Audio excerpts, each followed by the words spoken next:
কে কে কে ডাকলো? আমায় আমায় কে পড়াবে? হরেন, হরেন্ডম। বর্ষার রাত, আকাশে বিদ্যুৎ চমকায়। গ্রামের দূর থেকে মন্দিরের ঘণ্টার ধ্বনি মৃদু শোনা যায়। চক্রবর্তী বাড়ির দরজায় ভিড় জমেছে, সবাই কাঁদছে, শোকে ভারী বাতাস। আমার সিন্ধু, আমার একমাত্র ছেলে, তুই আমায় ফেলে চলে গেলি রে। হে দেবতা, এমন অন্যায় কেন করলেন আমাদের সাথে?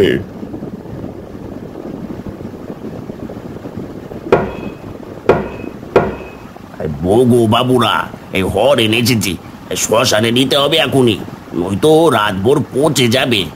না না, আমার ছেলেকে নিবি না, আমি ছাড়বো না। হরেন, একটু ধৈর্য ধরো, ওর মনটা শান্ত হোক। ধর্ম বলে মৃতদেহ রাতে না রাখাই ভালো বাবু, এই অশান্তি বাড়ে। বাড়ির আঙিনায় তিল তিল করে সময় গড়ায়। বৃষ্টি বাড়ছে, কাদা জমে গেছে। লাশের শরীর কাপড়ে ঢাকা, কিন্তু ফর্সা ঠোঁটের কোণে রক্ত জমাট।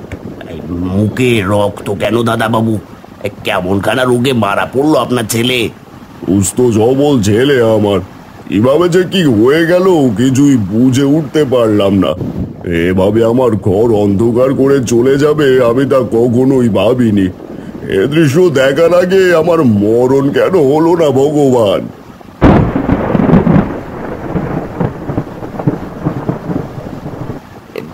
ওই এই চোখ নড়লো নাকি? কি বলিস? মৃতদেহের চোখ কেমন করে নড়বে রে? কেউ খেয়াল করল না, কিন্তু হরেনের বুকের মধ্যে কেমন অজানা ঠান্ডা হাওয়া ঢুকে গেল, যেন কেউ তাকিয়ে আছে। বৃষ্টির ফোঁটার ভেতরেও একটা দৃষ্টি। নাও, এই প্রদীপটা নিয়ে যাও, বৃষ্টি থামলে পুড়িয়ে দিও ওকে। জি দাদা বাবু। এই ভবেন্দ্র, নে ধাক্কা দে গাড়িটা। আমার ছেলেকে ফিরিয়ে দাও, ও এখনো বেঁচে আছে আমার মন বলছে। আর সেই মুহূর্তেই একটা ছায়া নড়ল বাড়ির পেছনের বট গাছের দিকে। কেউ দেখল না, কিন্তু অন্ধকারে এক অচেনা চোখ জ্বলল আগুনের মতো। হরেন্ডম, কৃষ্ণমূর্তি আর ভবেন্দ্র তিনজন ভ্যান ঠেলে শ্মশানের পথে চলেছে। বৃষ্টিতে কাদা জমে আছে, প্রতিটা চাকা ঘুরছে কষ্টে। চারপাশে কেবল পিঁপড়ের মতো বৃষ্টির ধারা, আর ভিজে বাতাসে এক অদ্ভুত ঠান্ডা গন্ধ। আর একটু দূর গেলেই সামনে ঘাট, আজ এই বৃষ্টিতে না হলে সব শান্তিতে পুড়িয়ে আসতাম।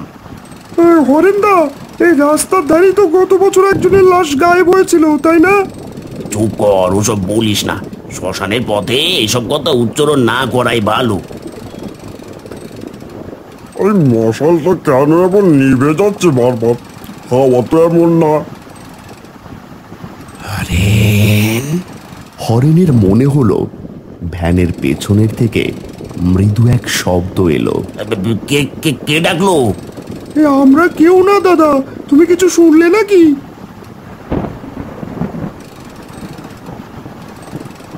দাদা, লাশ নড়ছে তো। মশালটা ধরা, মশাল ধরা তাড়াতাড়ি। অন্ধকারে কেবল একটা জিনিসই দেখা গেল, লাশের চোখ। অন্ধকারের মধ্যে জল জল করছে লালচে আলোতে।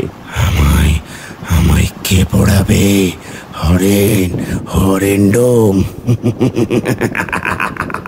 ও কথা বলছে হরেন্দা, লাশ কথা বলছে। এ ভগবান, এসব কি দেখছি? পালা পালা, সবাই পালা, নইলে মারা পড়বো সব।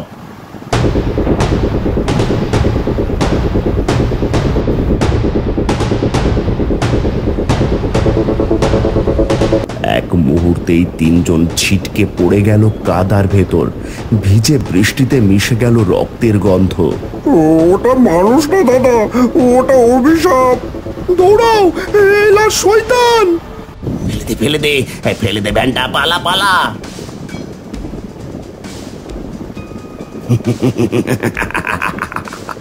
হরেন ঢুমার তার দুই সহকারী কৃষ্ণমূর্তি আর ভবেন্দ্র ভিজে কাপড়ে কাদায় মাখামাখি হয়ে দৌড়ে এলো চক্রবর্তী বাড়ির সামনে। মুখে আতঙ্ক, চোখে ভয়, আর বুক ধড়ফড় করছে। বৃষ্টিতে সারা দেহ কাঁপছে, যেন মৃত্যুর মুখ দেখে এসেছে। হরেন, এই অবস্থায় কেন ফিরলি রে? লাশটা? না দাদা বাবু, ওটা লাশ না, ওটা জীবন্ত। ও নিজে থেকেই নড়ছে, কথা বলছে। আমরা তিনজন মরে যাচ্ছিলাম প্রায়, লাশের চোখ লাল হয়ে গেল, আর ও বলল আমায় কে পড়াবে, হরেন্ডম। কি বলছো তোমরা? আমার আমার সিন্ধু কথা বলেছে? বাবু, আমরা মিথ্যে বলছি না, সেই লাশ আমাদের পা ধরে টান দিল কাদার ভেতর। বেশ সব বাজে কথা, হয়তো বজ্রপাতের আলোয় চোখে ধাঁধা লেগেছে, মৃত মানুষ নড়ে না। না, আমি বিশ্বাস করি না হরেন মিথ্যে বলবে। ও বহু বছর ধরে শ্মশানে কাজ করে, ওর চোখে ভয় আমি আজ প্রথম দেখছি। ঘরের ভিতর ভারী নীরবতা নেমে এলো। বাইরে ঝড় তীব্র হলো, আর বাড়ির পেছনের বটগাছ থেকে শোঁ শোঁ শব্দ উঠল। সবাই একবার তাকালো জানলার দিকে। চলো চলো, এখনই কবিরাজ লক্ষণ মিশ্রের কাছে যাই। এই পরিস্থিতির মর্ম কেউ জানলে তিনিই জানবেন।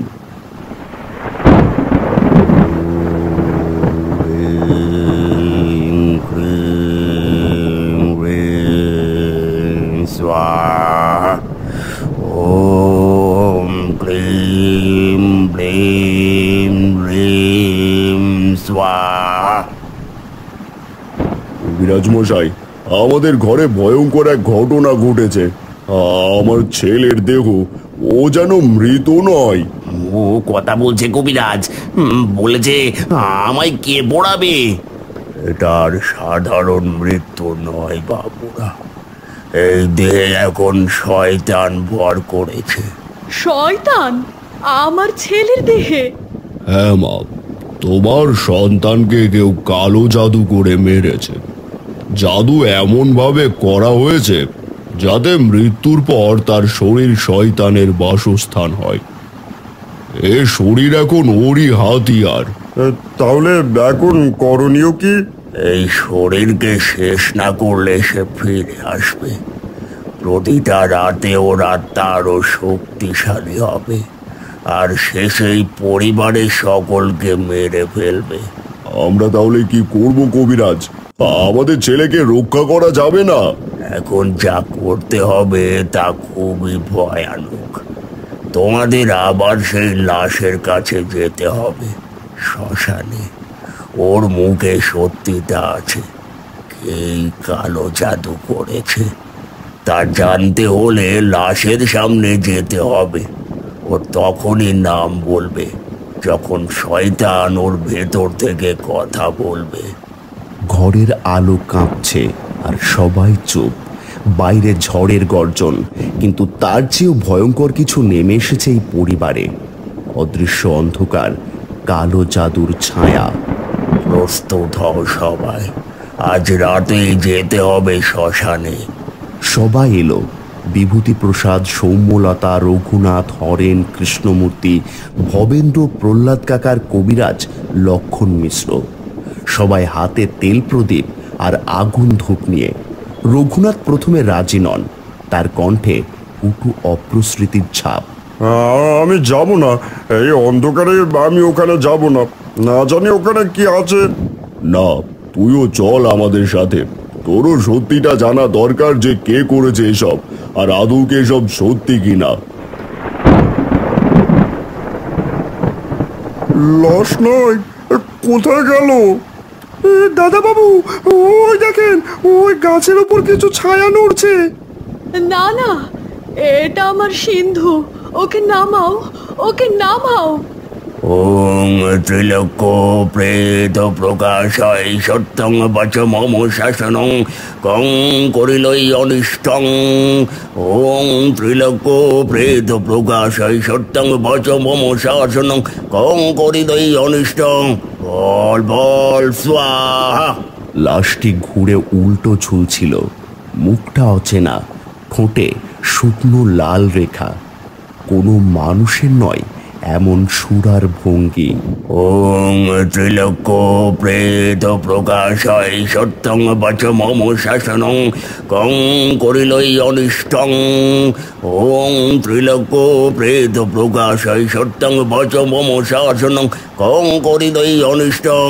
বল বল স্বাহা। বলো বলো তুমি কে, আর কে করেছে অনিষ্ট? তোমাদেরই খুব আপনজন। কে কে সেই নাম বলো। রঘুনাথ, রঘুনাথ। তিনি আমার দ্বারা তোর সন্তানের প্রাণ কেড়ে নিয়েছে। সে কালো মন্ত্র দ্বারা শয়তানের সাথে চুক্তি করেছে। চুক্তি মতে এই দেহ এখন আমার। আমি করিনি, আমি করিনি। ওরা মিথ্যে বলছে।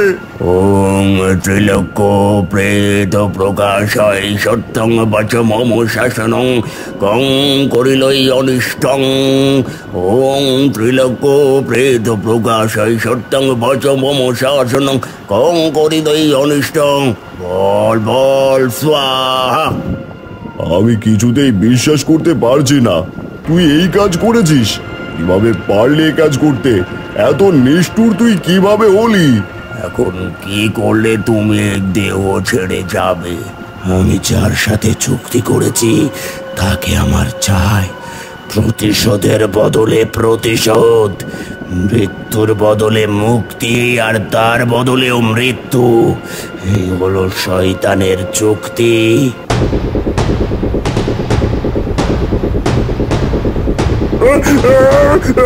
বাঁচাও, বাঁচাও আমাকে, আমাকে মাফ করে দাও, বাঁচাও। মুহূর্তের মাঝে রঘুনাথের পুরো শরীর ছিন্ন বিচ্ছিন্ন করে ফেলে সেই লাশ। এখন তোমাদের ছেলে অভিশাপ থেকে মুক্ত। এখনো শরীর দাহ করার ব্যবস্থা করা হোক। অতি পাপ মানুষকে শেষ করে দেয়, এটাই শিক্ষা। লোভ, হিংসার অন্ধকার কখনোই শান্তি আনে না।